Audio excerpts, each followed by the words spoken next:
बच्चों कैसे हैं आप लोग?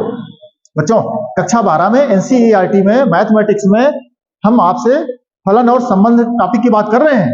उसमें से हम बात कर रहे हैं फलन की, जिसका परीक्षा में एक प्रश्न पूछा जाना होता है। पेपर में आपके रखा है, कौन सा प्रश्न रखा है बस के लिए देखना पड़ेगा, इसलिए अभ्यास करते हैं। आइए हमारे साथ, हम बात कर रहे हैं, टॉपिक है फलन फंक्शन। बड़ा सिंपल सी भाषा लिखी है आपकी, देखिए। जब कोई राशि y किसी अन्य राशि x पर निर्भर करता है तो हम कहते हैं कि y x का एक फलन है तथा इसे y बराबर fx से व्यक्त करते हैं। बड़े हम लोग जितने भी उदाहरण पढ़ चुके हो, जैसे एक्स स्क्वायर है, साइन एक्स है, कॉस एक्स है, लॉग एक्स है, उसको y से तो रिप्रेजेंट करते हैं, या fx से कहते हैं y बराबर इतना, fx बराबर इतना, ये लिखा है y बराबर या fx बराबर। तो ये जो फलन है इसमें x के मान रखने पर या थीटा का मान रखने पर, ये यहाँ पर थीटा रहेगा, cos थीटा या cos x, fx बराबर cos x।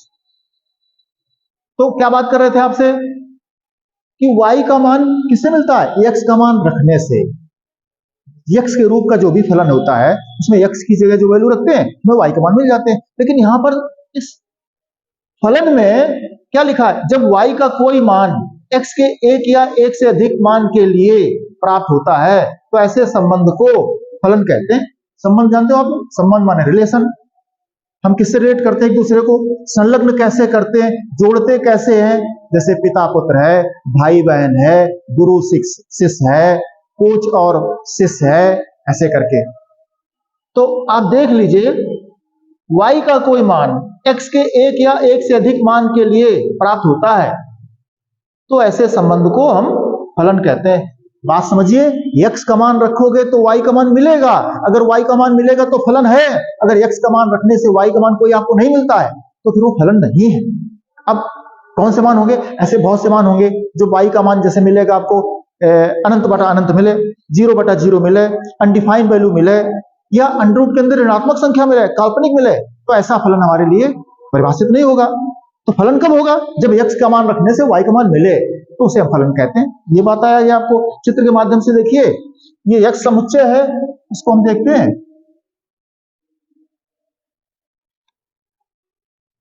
पेन ले लेते हैं हम,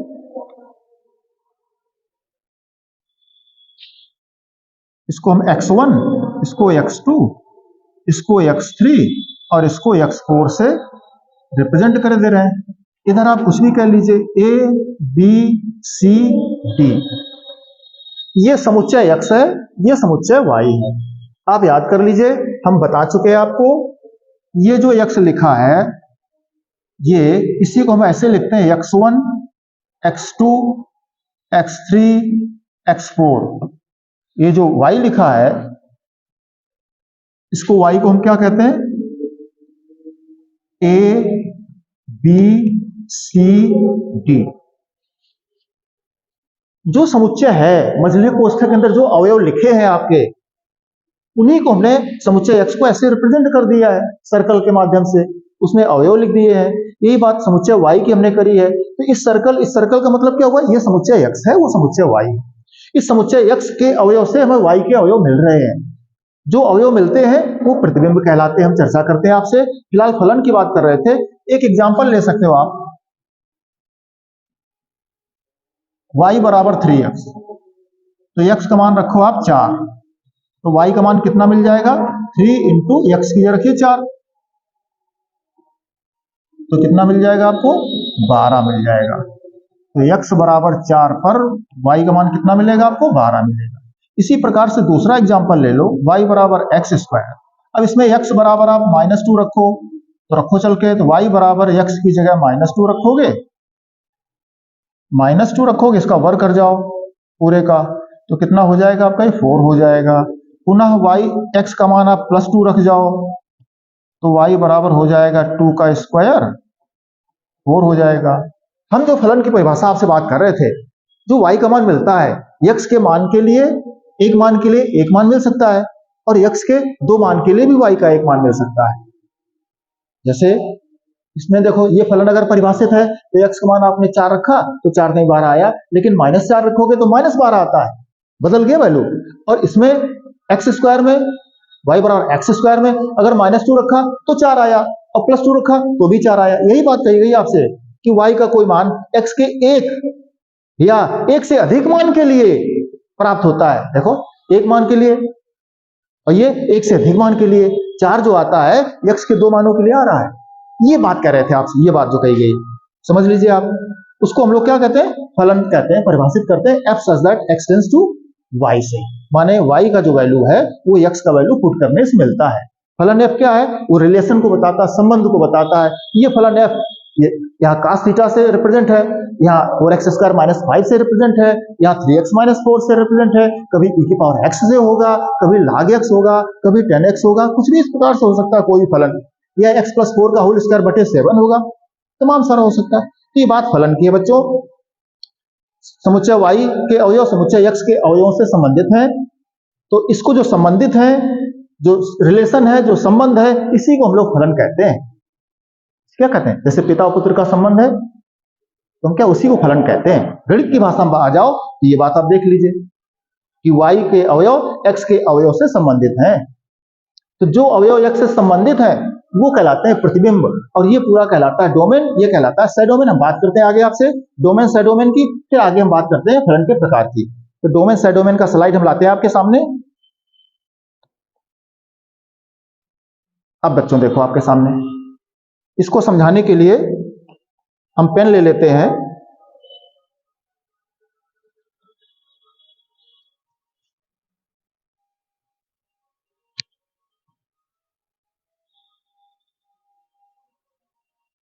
जो एग्जांपल लिया है उसकी हम बात कर लें। x4 और हमारा है ABCD, ABCD, इसको x कह लिया, इसको आपने y कह लिया। ये जो है f such that x tends to y, x का y में संबंध है, y का x में संबंध है, f such that, f फलन है। तो देखिए x1 a से संबंधित है, x2 b, x3 c, x4 d, इस तरह से।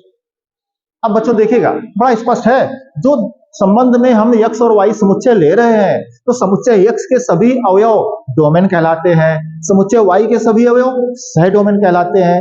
देख लीजिए सामने, x के जितने अवयव है वो सब डोमेन कहलाते हैं, माने समुच्चय x को डोमेन कहते हैं, समुच्चय y को सह डोमेन कहते हैं, सिंपल सा।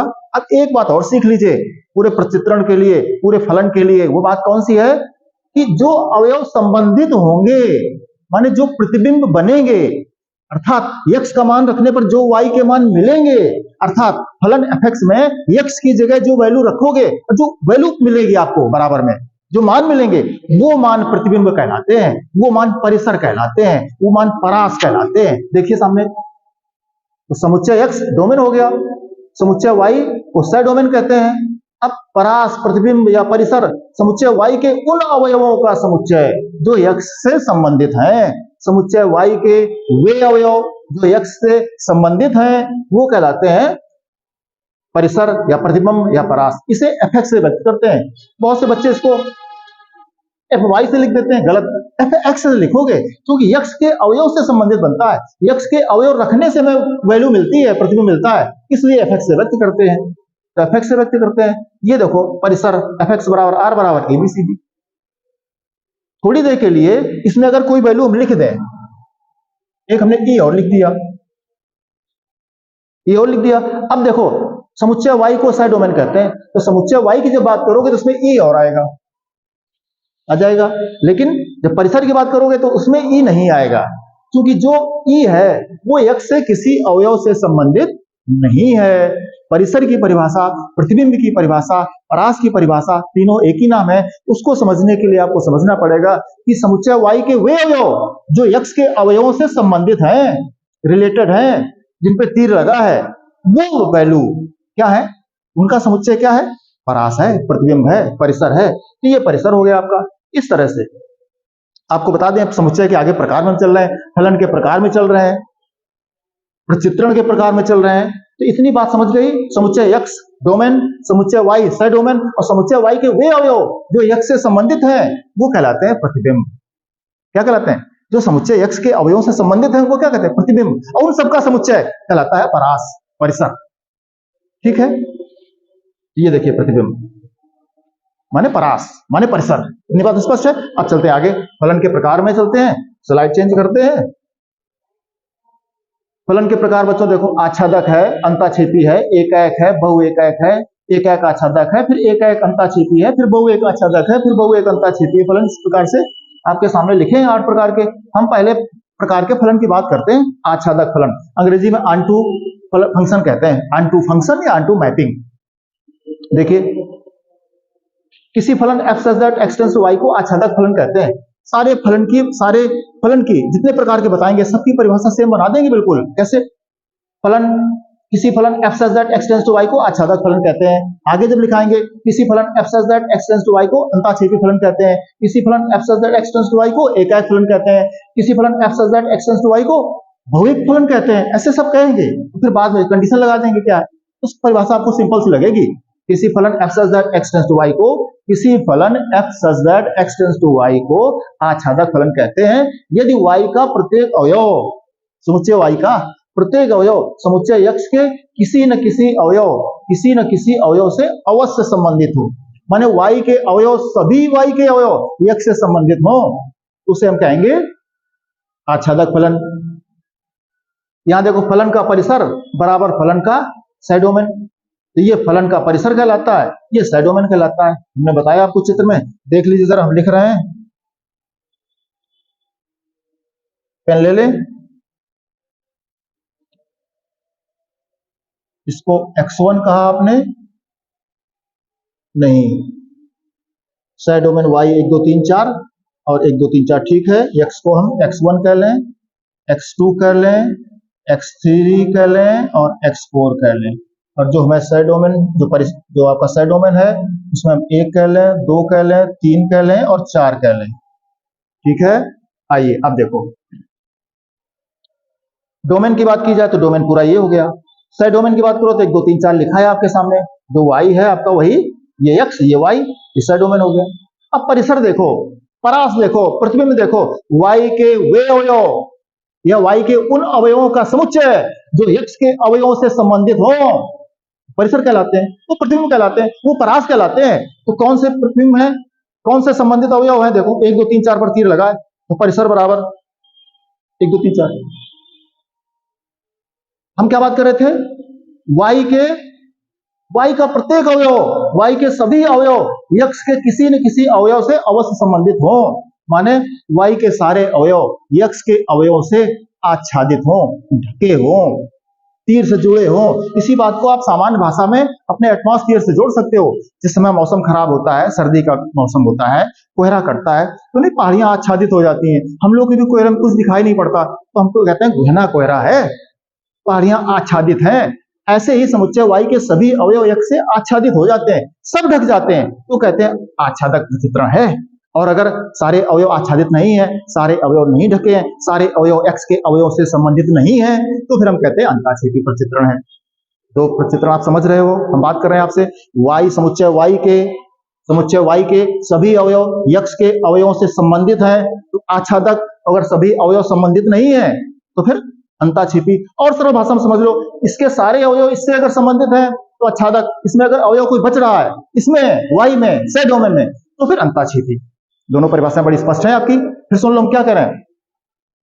किसी फलन f such that x tends to y को आच्छादक फलन कहते हैं यदि y का प्रत्येक अवयव, इस y का प्रत्येक अवयव, सामने देखो सभी अवयव हैं, प्रत्येक अवयव x के किसी न किसी अवयव से अवश्य संबंधित हो। अवश्य, देखो है सारे संबंधित, ये आच्छादक फलन कहलाता है। फिर क्या कहेंगे? किसी फलन f such that x tends to y को अंताक्षेपी फलन कहते हैं यदि y का प्रत्येक अवयव या y के कुछ अवयव x के किसी न किसी अवयव से संबंधित न हो। यहां सारे संबंधित हो, वहां कुछ न संबंधित हो या कुछ छूट रहे हो, तब अंताक्षेपी हो जाएगा। तो फिलहाल आपके सामने हमने बताया। इस बात को समझने के लिए हम एक चित्र और बता दें आपको। ये परिसर है, ये आपका साइड डोमेन है। जिस समय परिसर और साइड डोमेन बराबर हो जाएगा, आपका प्रतिचित्रण या आपका फलन क्या हो जाएगा? आच्छादक फलन हो जाएगा। अब देखो बच्चों, इसी को एक उदाहरण और से बता दें हम।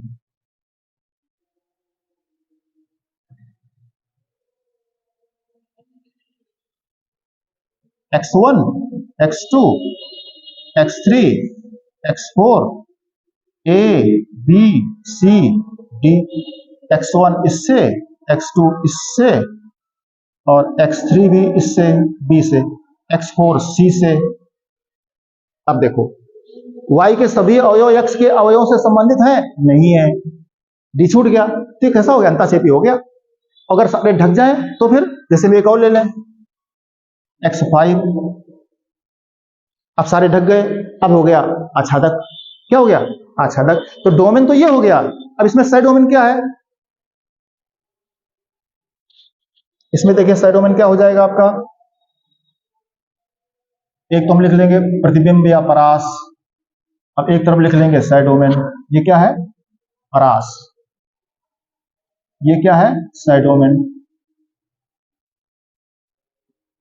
अब समझ जाइए आप, y कौन है? y समुच्चय y के सभी अवयव लिख दो, a b c d, लिख गया। अब परास कौन है? संबंधित अवयव कौन है? वो लिख दीजिए।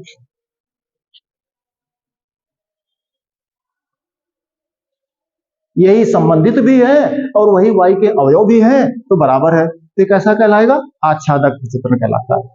लेकिन इसमें एक का संबंध एक से है, इसको एकाएक कहते हैं। ये बहुत देखो, इसमें जो b है वो आपके दो अवयव संबंधित है, x2 और x3 से, तो इसको बहुएक आच्छादक कहेंगे। आगे सीखोगे आप। तो हम आगे चलते हैं अगले स्लाइड पर। ये बच्चों देखो प्रतीकात्मक जो भाषा बताई आपको, ये प्रतीकात्मक रूप जो परिभाषा बताई है कि फलन, अभी हम बता रहे थे आपसे पीछे आच्छादक में प्रतीकात्मक भाषा जो बता रहे थे ये कि f such that x tends to y आच्छादक होगा। कब? जब परिसर बराबर होगा साइड डोमेन के। प्रतीकात्मक परिभाषा बताएंगे आपको, f such that x tends to y अंताक्षेपी होगा यदि परिसर बराबर साइड डोमेन के नहीं है, is not equal to.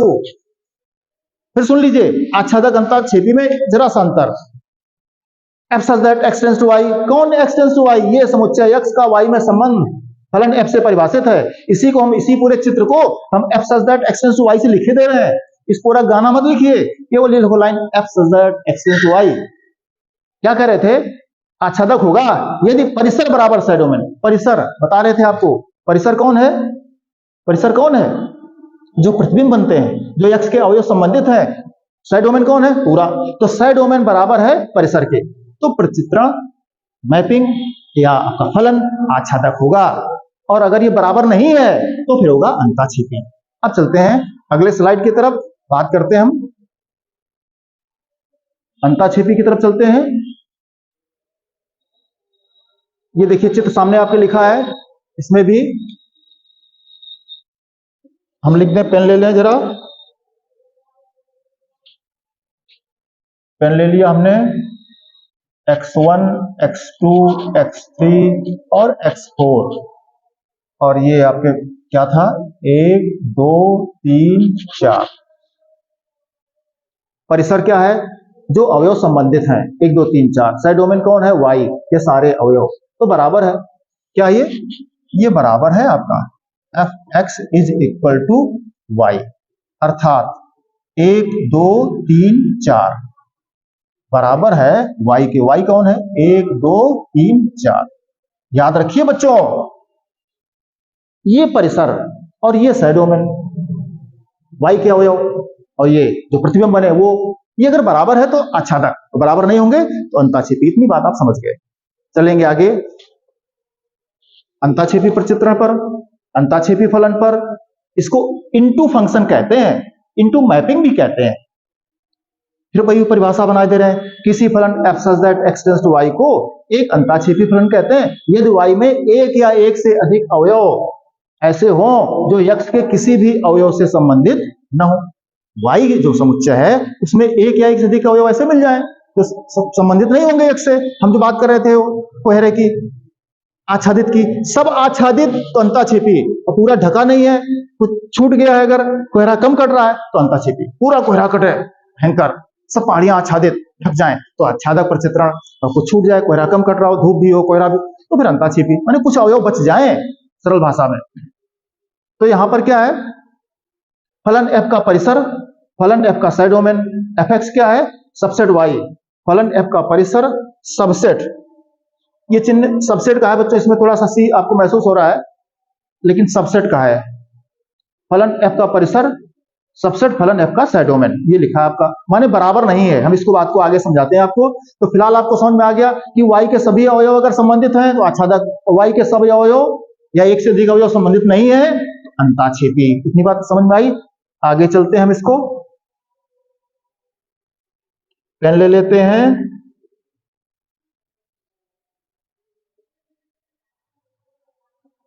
Pen ले लेते हैं हम, ठीक है।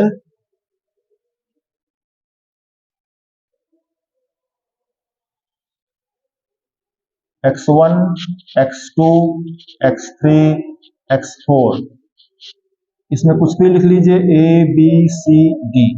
अब देखिए बच्चों, क्या परिभाषा बताई थी प्रतीकात्मक की, फलन f such that x tends to y एक अंताक्षेपी होगा यदि परिसर सबसेट साइड डोमेन, परिसर जो है साइड डोमेन का सबसेट हो। उप समुच्चय की बात है, उप समुच्चय। जैसे हम एक उदाहरण की बात कर लें, जैसे हम हैं तो हमारा जो घर है, हम अपने घर के लिए क्या है, उप समुच्चय हैं। हम चूंकि अपने घर में समाये हैं, घर में तमाम सारे सदस्य हैं, हम भी हैं, तो हम अपने घर में शामिल हैं, तो हम सबसेट हैं अपने घर के। जैसे एक इंटर कॉलेज कोई है, कॉलेज में कक्षा 6 के विद्यार्थी हैं, तो कक्षा 6 जो है वो पूरे कॉलेज का सबसेट है, कक्षा 6 पूरे कॉलेज का सबसेट है। जैसे अपना इंडिया पूरे विश्व का सबसेट है, हमारा जिला हमारे प्रदेश के लिए सबसेट है, क्योंकि हमारा जिला हमारे प्रदेश में शामिल है, हमारा प्रदेश पूरे देश के लिए सबसेट है, हमारा प्रदेश पूरे देश में सबसे शामिल है। इसी तरह से ये क्या है, आपका जो परिसर है वो y में शामिल है। y बड़ा हो सकता है, परिसर छोटा हो सकता है, प्रतिबिंब सारे नहीं बने, इसका मतलब है। आइए तो यहां पर हम लिख दें जरा एक बार,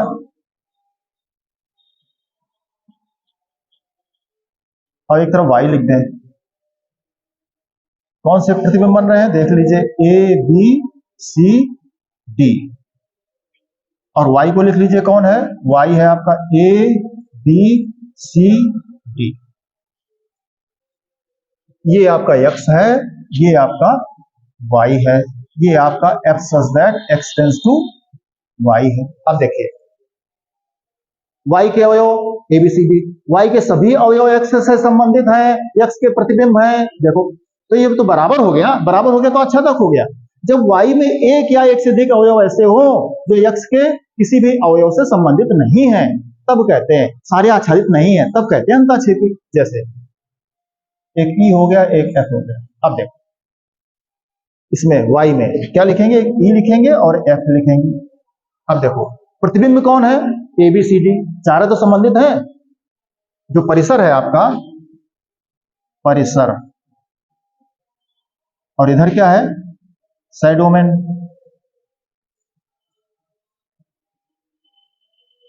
अब देखो क्या परिसर साइड डोमेन के बराबर है, क्या A B C D आपके इन अवयवों के बराबर है, नहीं है, इसमें अवयव छूट गए, सारे आच्छादित नहीं है, सारे उससे प्रतिबिंब नहीं है, सारे संबंधित नहीं है, तो फिर आच्छादक प्रचित्र हो गया। इसको क्या कहते हैं, सबसेट। ये सबसेट का चिन्ह, fx सबसेट y, ये सबसेट, माने इसका प्रत्येक अवयव इसमें है परंतु इसका प्रत्येक अवयव इसमें नहीं है। इस तरह से देख लो आप। दूसरा उदाहरण देख लेते हैं आगे, इसमें इसको भी हम बता दें आपको, x1, x3 और x4, और ये हम इसमें लिख लें, चलो कोई नंबर कुछ बदल लें, 1 2 3 4। अब देख लीजिए इसमें एक और हम लिख लें, x5, x5 से हम रिलेट कर दें 3 को, एक अवयव लिख लें 5 और 6 7।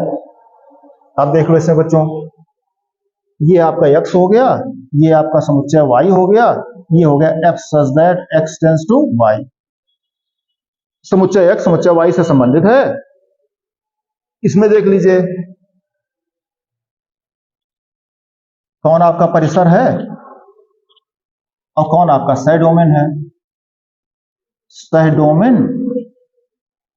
परिसर को हम लोग कहते हैं fx, साइड डोमेन y है। अब देखिए fx के अवयव कौन है, परिसर कौन है, जो संबंधित है y के वे अवयव जो x के अवयवों से संबंधित हैं, x के प्रतिबिंब हैं, कौन कौन है, 1 2 3 4, 1 2 3 4। y के देख लीजिए, तो समुच्चय y के सभी अवयव y समुच्चय y ही से डोमेन है पूरा पूरा। तो क्या लिखोगे, 1 2 3 4 5 6 7, ये देखो सारे हो गए। अब बताओ क्या बराबर है? नहीं बराबर है। तो क्या करते हैं, इसका तो प्रत्येक अवयव उसमें है। कक्षा 6 तो पूरे कॉलेज में शामिल है, पूरा कॉलेज कक्षा 6 में थोड़ी शामिल है। तो ये इसका सबसेट है, ये सबसेट का चिन्ह लगा दिया। ये बच्चों सीखा है आपने अंताक्षेपी प्रतिचित्रण में। तो दो प्रतिचित्रण आप सीख गए, आच्छादक और अंताक्षेपी। दोनों को हमने परिभाषा के द्वारा और प्रतीकात्मक भाषा के द्वारा समझा दिया आपको। F such that extends to I आच्छादक होगा कब? जब परिसर बराबर सेट डोमेन हो। F such that extends to I अंताक्षेपी होगा कब? जब परिसर सेट डोमेन का उपसमुच्चय हो, सबसेट हो, माने बराबर न हो। सारे अवयव y के ढके हैं, आच्छादित हैं, संबंधित हैं, प्रतिबिंब है, तो फिर आच्छादक है। और कुछ अवयव छूट गए, सारे आच्छादित नहीं है, सारे संबंधित नहीं है, तो अंताक्षेपी है। ठीक बच्चों, दो हमने प्रतिचित्रण समझा दिए, दो फलन आपको समझा दीजिए। अब आगे चलते हैं। आगे देखिए,